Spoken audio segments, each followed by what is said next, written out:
Sono 8 i pazienti tra i 45 e i 54 anni morti a causa del Covid-19 in Veneto, i dati resi noti dal governatore Zaia durante il consueto punto stampa.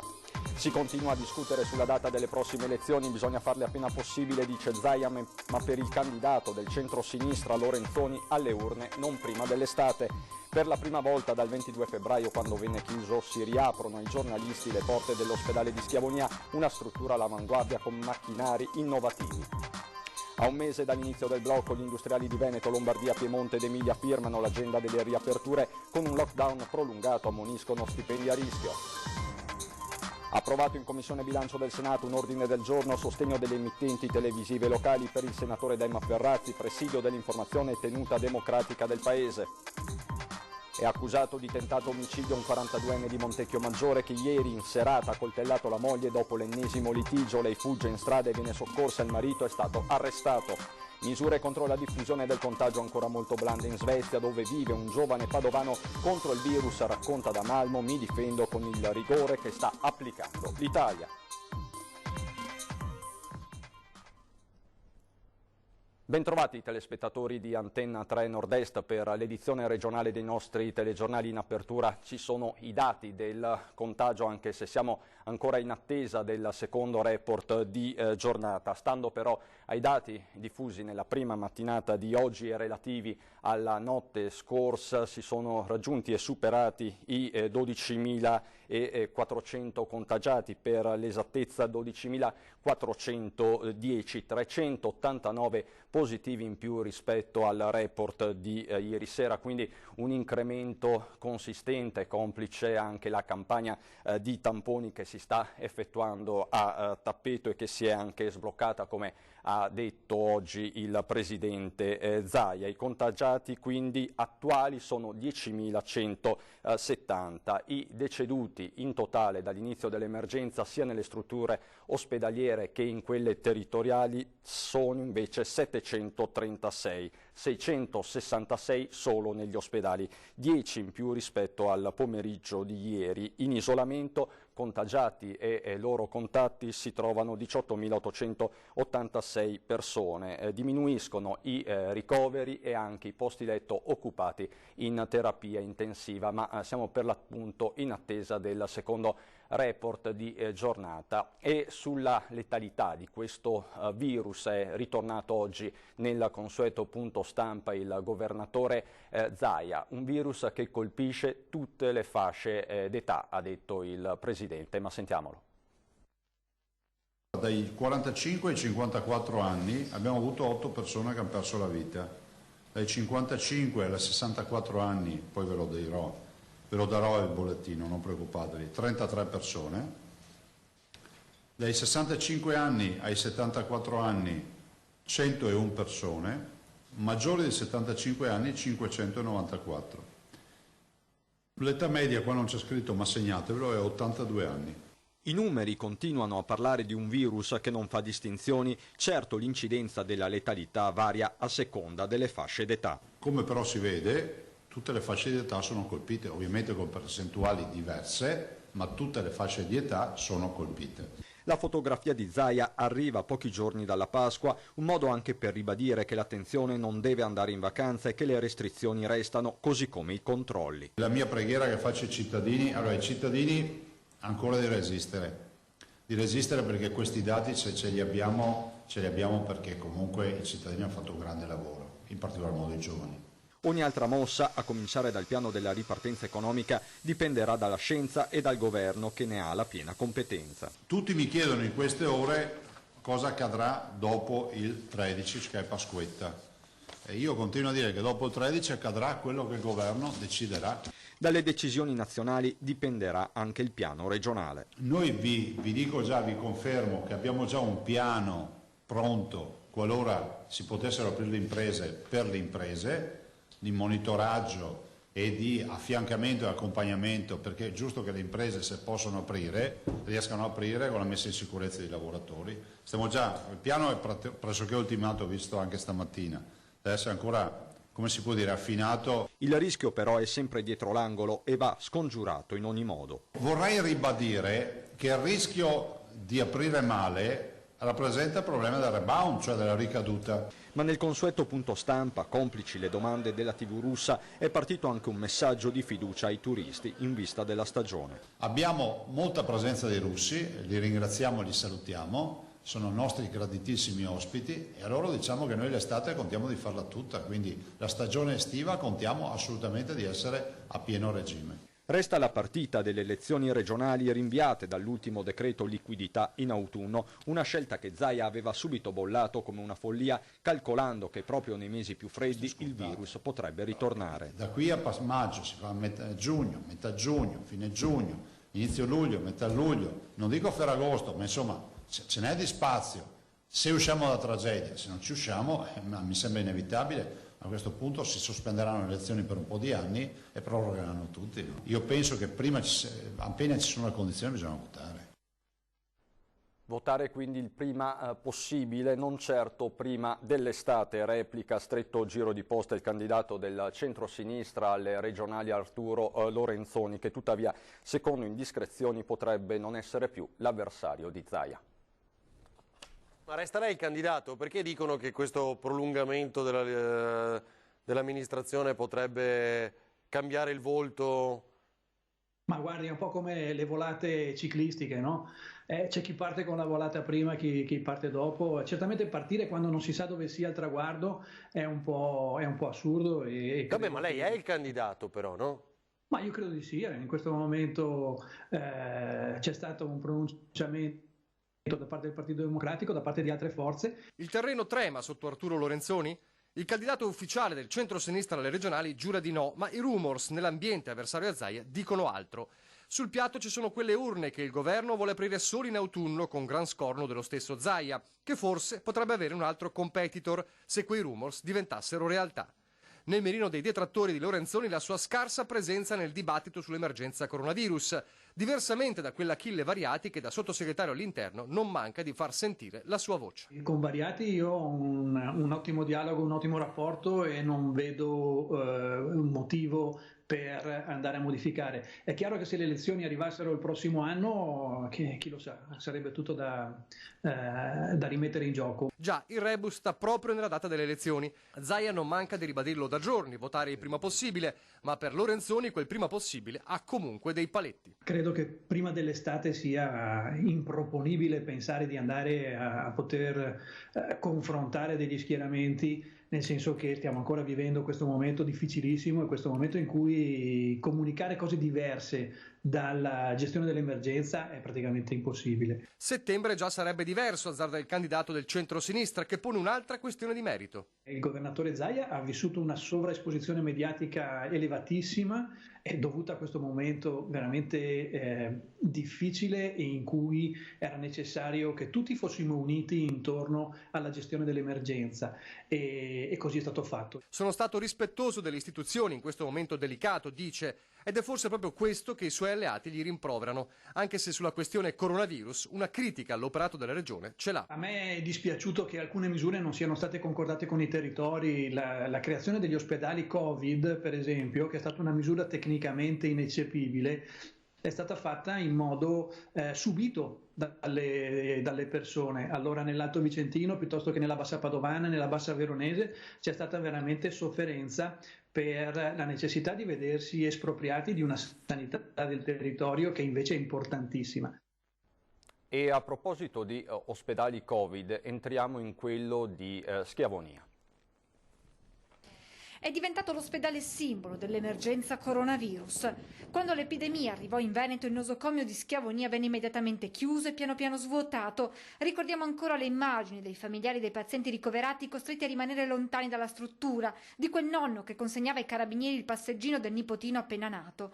Oggi quell'ospedale, con la sua struttura recente, è diventato il più importante della regione. È un fiore all'occhiello della sanità veneta, del modello organizzativo che ci ha consentito di contenere nel migliore dei modi la diffusione di questa epidemia. I numeri cominciano a essere confortanti, questo è un ospedale Covid ultramoderno e proprio per questo è stato anche scelto, per l'elevatissima tecnologia, attrezzato in pochissimo tempo. Dal 22 febbraio nessun giornalista aveva più varcato l'ingresso del Madre Teresa di Calcutta. Oggi le sue porte si sono aperte alla stampa nella massima sicurezza con tutte le precauzioni del caso. È stata l'occasione per vedere da vicino come l'ospedale si sia riorganizzato con percorsi differenziati, triage, 50 posti letto di rianimazione, 250 di malattie infettive e tende di biocontenimento utilizzate solo qui. Servono a creare una pressione negativa per i pazienti affetti da Covid sottoposti a ventilazione non invasiva. Il vantaggio di queste tende è quello di aspirare gli aerosol che vengono creati dagli alti flussi delle ventilazioni.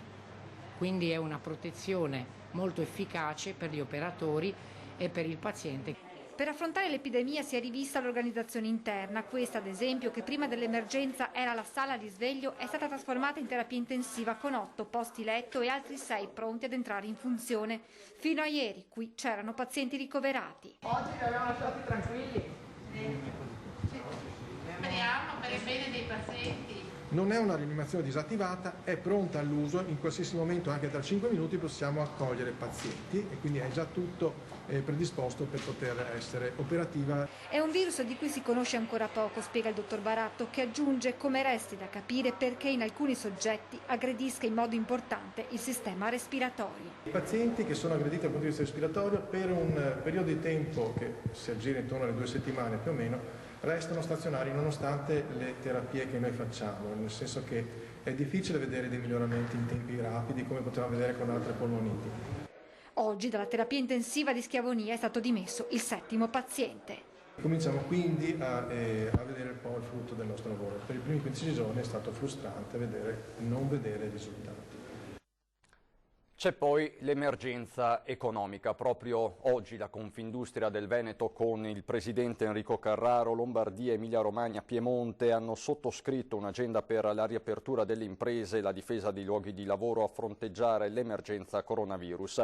Se le 4 principali regioni del nord, che rappresentano il 45% del PIL italiano, non riusciranno a ripartire nel breve periodo, il Paese rischia di spegnere definitivamente il proprio motore e ogni giorno che passa rappresenta un rischio in più di non riuscire più a rimetterlo in marcia. Queste le parole degli industriali. Prolungare il lockdown significa continuare a non produrre, perdere clienti e relazioni internazionali, non fatturare, con l'effetto che molte imprese finiranno per non essere in grado di pagare gli stipendi del prossimo mese. Questo il forte allarme delle categorie industriali. E di un mese lunghissimo e durissimo parla il presidente della Confcommercio di Treviso Capraro, che sottolinea anche come chi è stato costretto allo stop sia riuscito anche a evolvere, a crescere in alcuni casi. È trascorso un mese dalla chiusura totale, 4 settimane che hanno catapultato la marca, l'Italia, in una realtà che non sarà più quella di prima.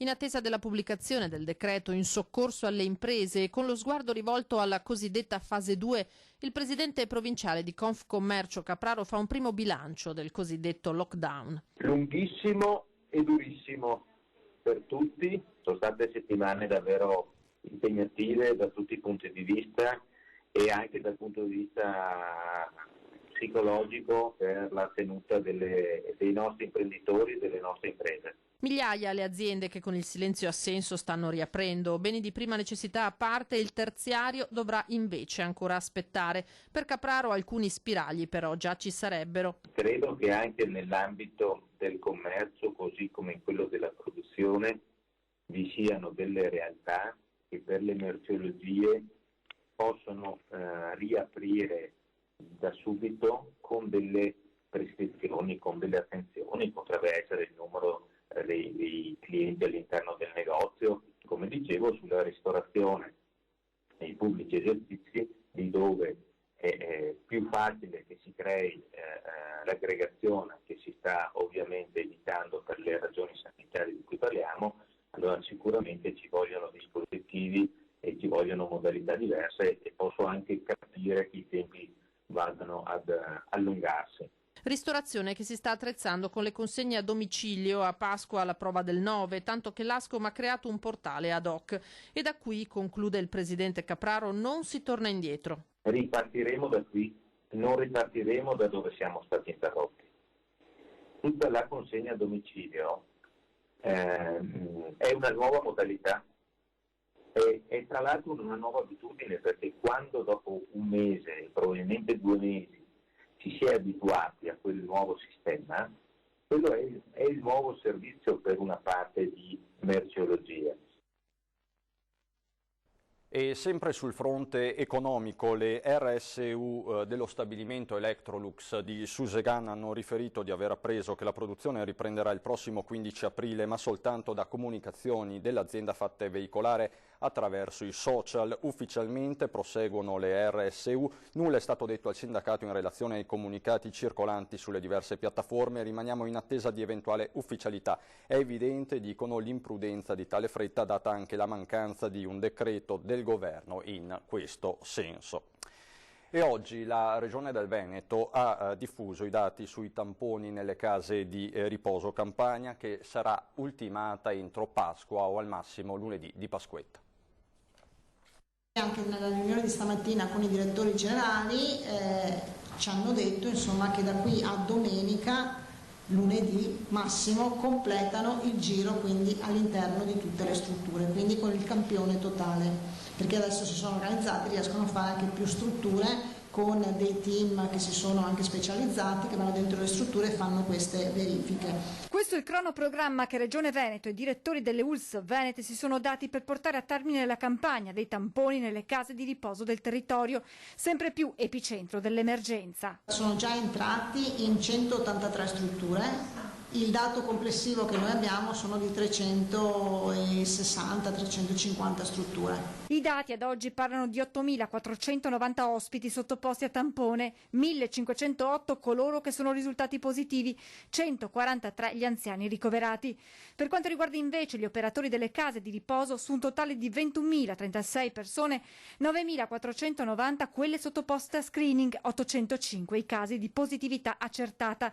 Al di là dei tamponi resta anche il tema delle cure e della sperimentazione dei farmaci. Vi ricordo che in tutto questo piano noi abbiamo attivato anche per ogni singola USL una parte di assistenza che parte dagli ospedali e quindi è composta, insomma, dall'infettivologo in prima persona, poi dagli altri, che entra nelle strutture, e sono quelli che mi hanno confermato stamattina i TG che stanno già anche somministrando ad alcuni pazienti positivi, ospiti positivi all'interno delle strutture, la cura farmacologica all'interno della struttura.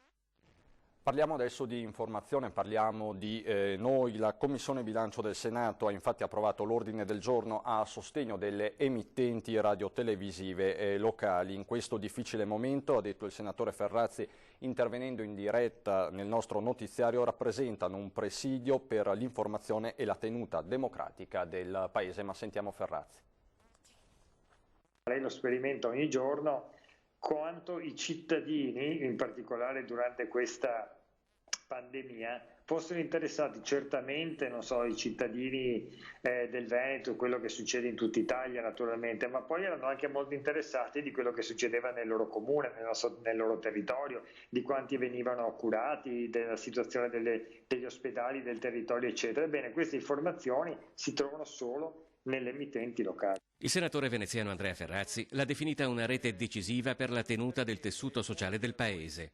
L'ordine del giorno a sostegno alle emittenti radiotelevisive locali, presentato dall'esponente del Partito Democratico e approvato in Commissione Bilancio, rappresenta un riconoscimento al ruolo ricoperto da chi, come il nostro gruppo, dal 21 febbraio è incessantemente in onda in diretta straordinaria per garantire un'informazione costante ed esaustiva anche e soprattutto in questo momento difficile.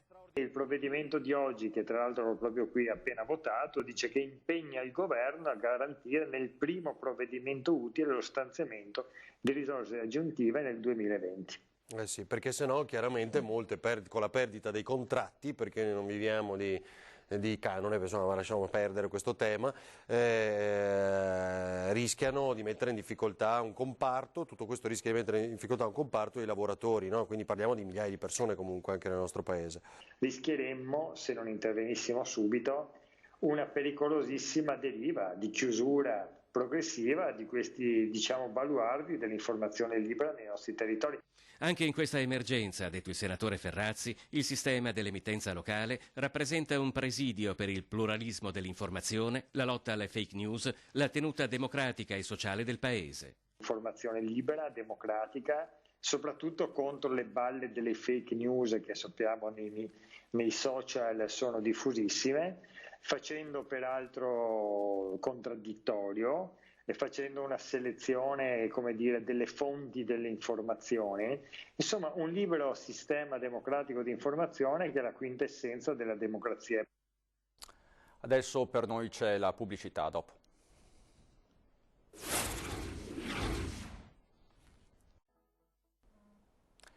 Di nuovo in studio, andiamo nel Vicentino per una tragedia sfiorata in tempo di coronavirus. Anche la vita di coppia già in difficoltà si fa sempre più complicata. A Montecchio Maggiore il litigio tra moglie e marito è finito nel sangue.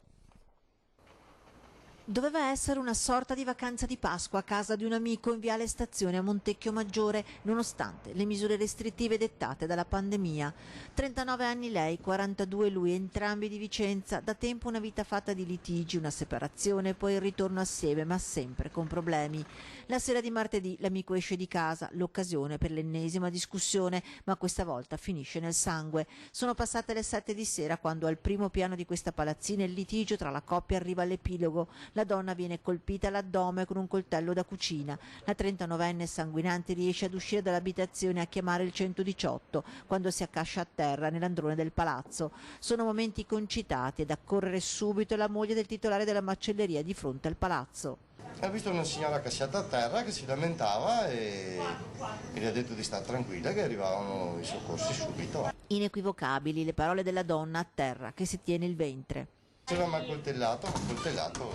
Affacciato alla finestra il marito ripete di non essere stato lui a colpirla, ma che lei soffre di atti di autolesionismo. La via in un attimo si riempie tra soccorsi e carabinieri. Ho visto arrivare i carabinieri e l'ambulanza, sono andati sull'atrio a prendere questa ferita. Non so. La donna, trasportata all'ospedale San Bortolo di Vicenza, viene operata d'urgenza per la profonda ferita all'addome che solo miracolosamente non ha leso organi vitali. I militari intanto, saliti nell'appartamento, rinvengono e sequestrano il coltello da cucina utilizzato con una lama di 20 centimetri, sporco ancora di sangue. Posto sotto sequestro anche lo stesso appartamento. Il 42enne, con il proprietario dell'immobile nel frattempo rientrato, veniva portato in caserma, dove in tarda serata è stato confermato l'arresto del marito con l'accusa di tentato omicidio aggravato e trasferito poi in carcere a Vicenza in attesa dell'udienza di convalida. Uno dei pochi paesi europei che non ha ancora preso misure drastiche nei confronti del coronavirus è la Svezia, e proprio dalla Svezia ci racconta cosa sta succedendo un ragazzo padovano. In particolare nella città di Malmö non ci sono grandi manovre, come dire. La città sembra essere normale, vivere la vita normalmente, i negozi non sono aperti per la maggior parte, ma moltissimi sono aperti, anche non di prima necessità, diciamo, negozi di arredamento, negozi di vestiti, eccetera, eccetera. Hanno chiuso tutti gli assemblamenti o tutti i luoghi di assemblamento come le palestre, le scuole, le biblioteche. Però la vita sembra continuare normalmente. Come potete vedere, una bellissima giornata di sole e la gente sembra sfruttare l'occasione senza grandi limitazioni. Quelle che vedete sono immagini girate ieri, non mesi fa, in Svezia, a Malmö, la terza città più grande del paese. A spedircele Leonardo, un padovano di 43 anni che da 12 vive e lavora nel paese scandinavo dove fa il designer. Come ci racconta, il governo ha deciso una linea che potremmo definire morbida per contenere l'emergenza. La gente non va assolutamente in giro con le mascherine o con i guanti, generalmente camminano, corrono, c'è gente un po' ovunque, durante il weekend la vita procede normalmente e io personalmente ricevo notizie dall'Italia, quindi tendenzialmente tendo a comportarmi qui come se fossi in Italia, quindi io personalmente seguo la quarantena italiana. In questo momento, sebbene mi trovi fuori, sono in realtà nel cortile del mio palazzo. Come vedete, la popolazione della città vive normalmente. Leonardo cerca di applicare le norme della quarantena italiana, nonostante le misure blande del governo. Dice di sentirsi al sicuro in Svezia perché le istituzioni hanno avuto più tempo per prepararsi, a differenza dell'Italia dove l'emergenza è arrivata prima. Parlando con i negozianti mi hanno comunque confermato che sì, ne stanno risentendo abbastanza, ma non così tanto come avrebbero pensato guardando il resto dell'Europa. Così è dunque in Svezia. È tutto per questa edizione regionale. Vi ringrazio per l'attenzione. Adesso ci sono le previsioni del tempo. Buon proseguimento.